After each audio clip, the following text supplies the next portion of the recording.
hot in the sun? Well, let's find it out. Good morning, everyone. We are the participants of Macmillan Budding Scientists from Auckland Public School. I am Shyam Kumar from class 7.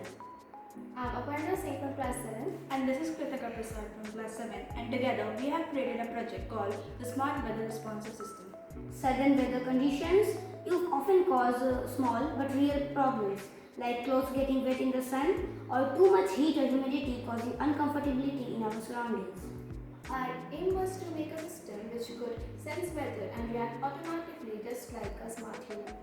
Well, our model is divided into two parts, the Smart Information Technology Center and the Smart Building.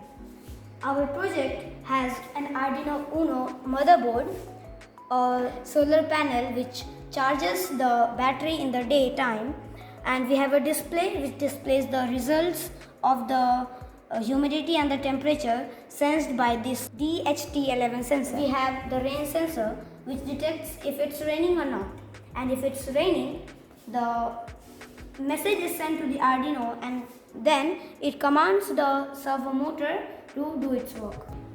Well, let's see it in action. As soon as it starts raining, the clothes move inside so that it gets protected from the rain, and as soon as the rain stops and the water evaporates, the clothes sticks move outside.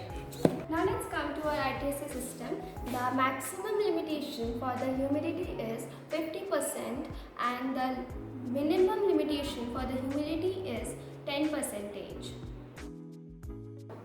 As the humidity is 5% now, the buzzer starts beeping. Now that I blow in the sensor, now that the humidity have exceeded its minimum limit, the buzzer have stopped beeping. And now let's test the temperature limitations. The maximum limitations for the temperature were 32 degrees Celsius, and now that the temperature has exceeded its maximum limit, the buzzer started beeping. So as we have made an artificial model, it was not possible to create a higher temperature. So this is what we have created in our system.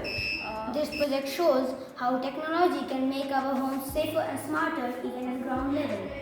With Arduino and sensors, we have created a subsystem which could react to nature in real time. Well, this is a very small step towards building intelligent weather smart home in the future. Thank you.